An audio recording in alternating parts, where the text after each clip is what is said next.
Hello and welcome to All the Stitches. My name is Colleen and I'm coming to you from the Lakes region of New Hampshire in the United States. This is episode 41 overall and Flosstube number 10. We are at the end of August and kind of counting down summer, aren't we? It feels that way. So I'm kind of flying by the seat of my pants today. Hopefully it doesn't appear that way. But I kind of didn't plan to do a video today, and then I decided I had some time to do it, and I decided to do it. This is a Flosstube episode with a couple of other little things at the end. It's probably going to be a short one. When I left you last, I had told you that I'd had sort of a hand injury that I still don't know what it is. I haven't been to a doctor about it yet. Could be arthritis, could be sort of, too much stitching. All I know is I cannot knit. It's too painful to knit. I can do a little stitching every day, and that's what I've been doing. So I'm happy I'm able to do that and able to show you what I've been working on.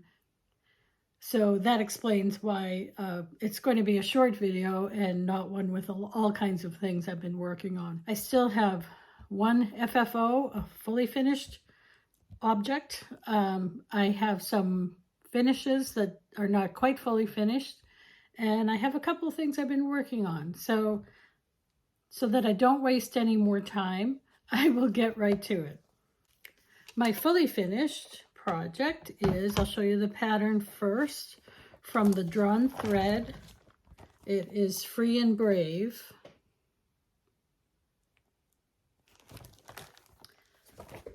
This was supposed to be my July project. It ran into August for reasons I'll explain.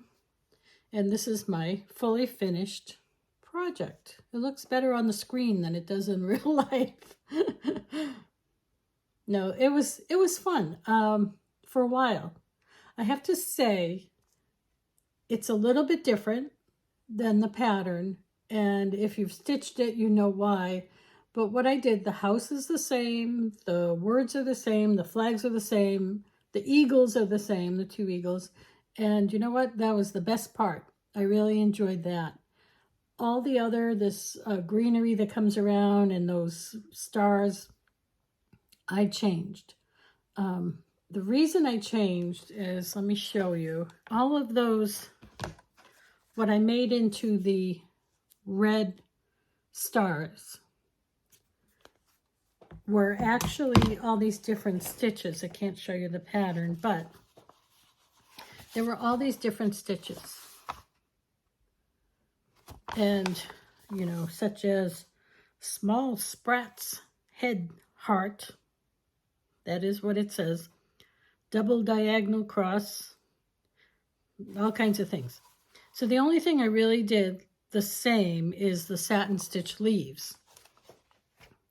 I worked on the other small sprat, whatever it's called. I did it so many times. I was never happy with it. I kept pulling it out, and I was getting to the point that I felt like I was ruining the linen because it was worked too much.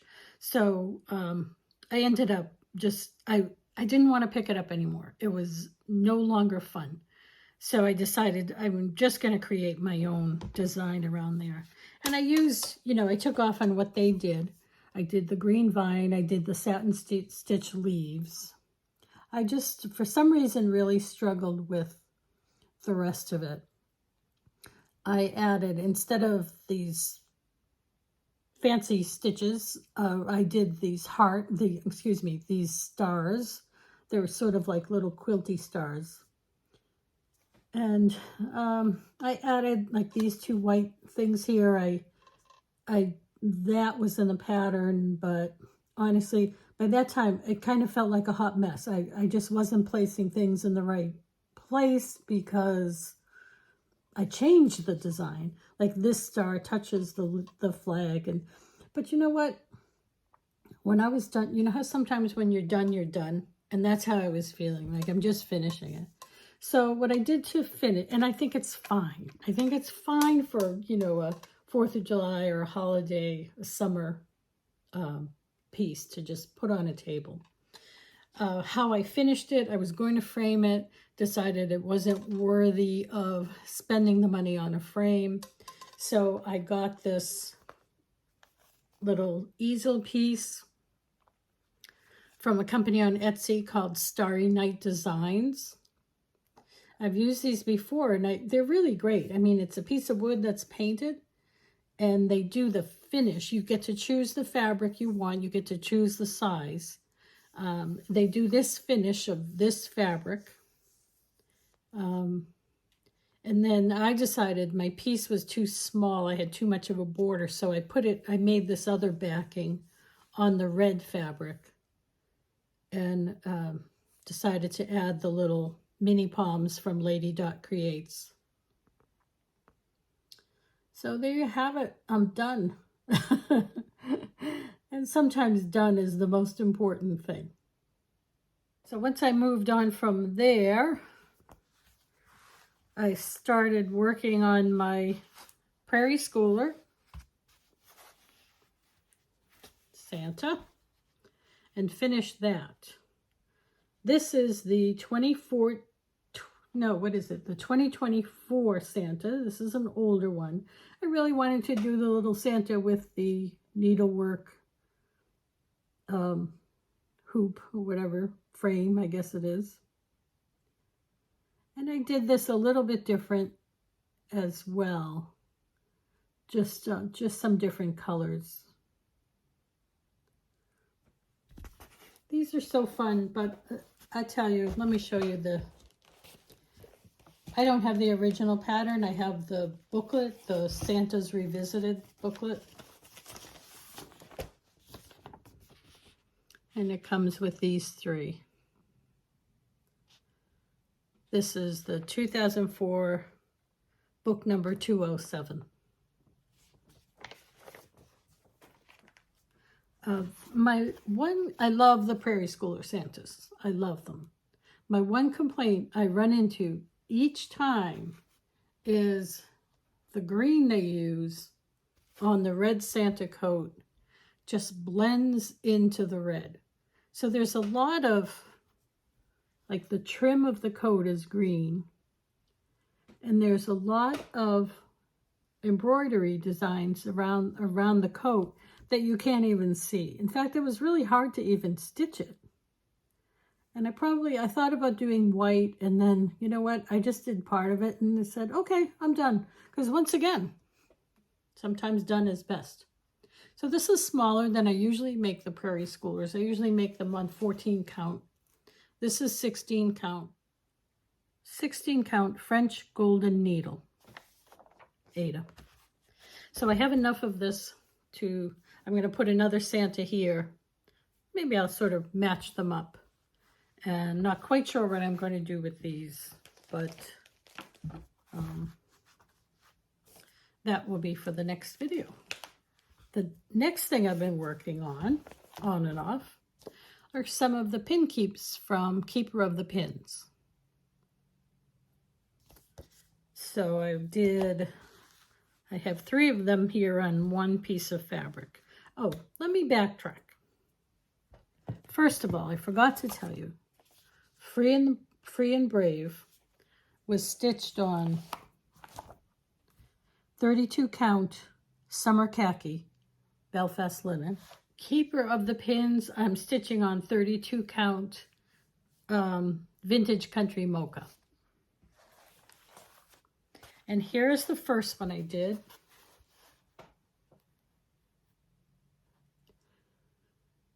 So those who have done this might be saying, well, why is that so big? I did these on 32 count and the book calls for 36. I haven't ventured there yet. It must be 36. I just haven't ventured there yet, and I had this nice piece of 32, so that's what I am working on. So here's the first one. Now this one I did with one strand, and this is the called for red. I wasn't thrilled with it with one strand, I'll tell you the truth, but I thought I'd give it a try. Here's the next one I did. And I did 2 strand. Whoops. Try that again. Here's 2 strand.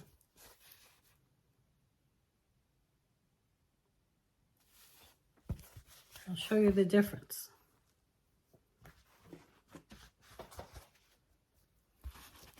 Big difference.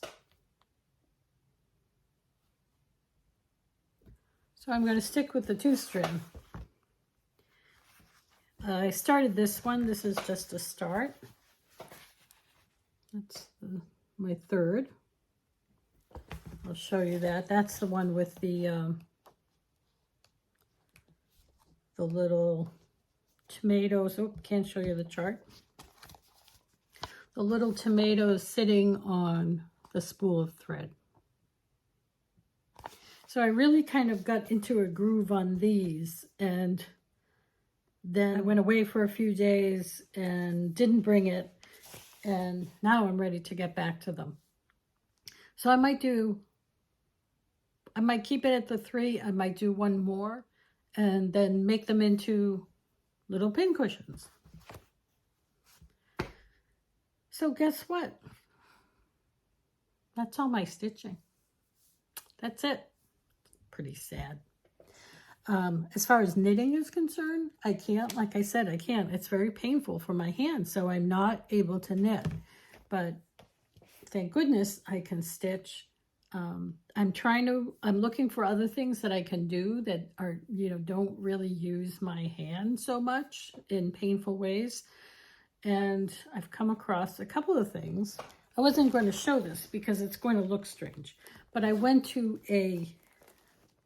the Maine Quilt show, Maine Quilts it's called, in Augusta, Maine, and saw a lovely, Laurie Smith. I always want to say Laurie Holt, but no, the other Laurie Smith, had a booth. And she's been a designer I've followed for a long time in the quilting world. And I've never seen her set up a booth, so it was really exciting to see her. And every sample was gorgeous, but I ended up buying a little kit for this small wall hanging. I don't know how well you can see that, but each block is about 3.5 inches. There's a little bit of embroidery, some felt applique like the vase and the leaves of the flowers, and then the flowers are all buttons. And I just fell in love with this, so I bought it, brought it home, and I've been working on it quite a bit. Here's some of the fabric and all the buttons. Comes with the floss and everything.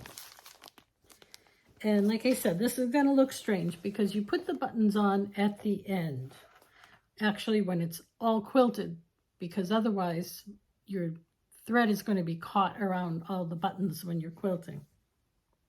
So let me just show you where I am, and hopefully, maybe the next time I show this to you, it'll be done. So here are some of the blocks. Mind you, they don't have the flowers yet because the buttons will be sewn on later. And I still have to, most of the embroidery is done, but I still have to stitch on the wool felt pieces and do like the blanket stitch on them.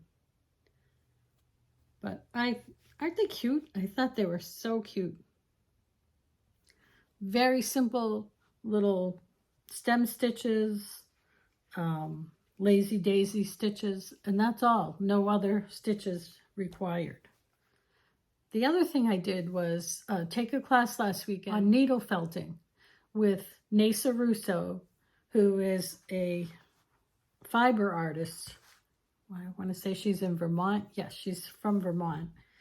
And she is such a great artist, I'm telling you. She draws out all her own designs and beautiful, beautiful work. And she's a great teacher. So this is the second time I've taken her class. I took her class last fall and made a felted mousse, which I didn't have the courage to wet felt. So I brought it to the class, and she thought that was great because she wanted to give a demonstration on wet felting and used my piece. So very exciting for me that that's done. I will have to do this other one, but now I feel like I know what I'm doing. So this is one of her designs that I chose, and it's not complete, but here it is. Of course, this is the loon, and we have loons up here in New Hampshire, and hear them at night, and they're just wonderful. So I decided to do the loon. She gives you great ideas, techniques, how to do all this little stuff, and she's really terrific. So I still have the background to fill up and all the greenery. Then I will wet felt it when it's done. And the two pieces, the moose and the loon, I also have a bear. I bought a bear kit from her, and I'm going to make pillows out of them. Felting is really cool. You can see what she does is use 2 layers of wool. This is a wool felt or wool bat. 2 layers. As you stick your needles through, you need to be able to see. So I have some more felting to do down here because it should really come through to make it sturdy. And then when you wet felt it, you do it all by hand, never in the machine, and you agitate it with water, and it just shrinks up a little and locks those fibers in place. I'm going to go and grab my mousse that I have shown on this podcast before, but for anyone who's interested, I'm going to go grab it. So here's my mousse, all felted.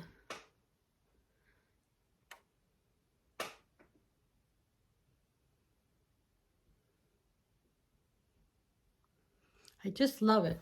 And let me tell you, this is sturdy. The whole thing is felted together. So if you cut it, you could cut right into it and it won't come apart at this point. It's just like one piece of fabric. So I'm going to cut around it once I get everything, them all done. I'm going to cut around them, decide what size pillow I need, and make pillows out of them. But it's really a lot of fun if you ever have an opportunity to do it. And there's different kinds of felting. There's flat felting like this. There's also, needle felting where you make little critters and things. She does that as well. But this class is fabulous. I really recommend, if you ever have a chance to take Neysa's class, to take it. At least last year, she was at Rhinebeck at the New York Sheep and Wool Festival, set up with a booth, and may have been teaching. I recommend looking her up. Really fabulous, and a really fun day. Well, guys, I think that's it. That's all I have for today. And most likely I'll be back in about a month with a few more little finishes. September's coming. I'm going to start a sampler, as I showed you, the winter sampler. In September, I'm all kitted up and ready to go on that. I just have this urge to work on some smalls, and I think I'm going to get going on some of those soon as well. So until next time, I hope you're all well, and I hope you are looking forward to the fall like I am, and I hope all of your stitches bring joy.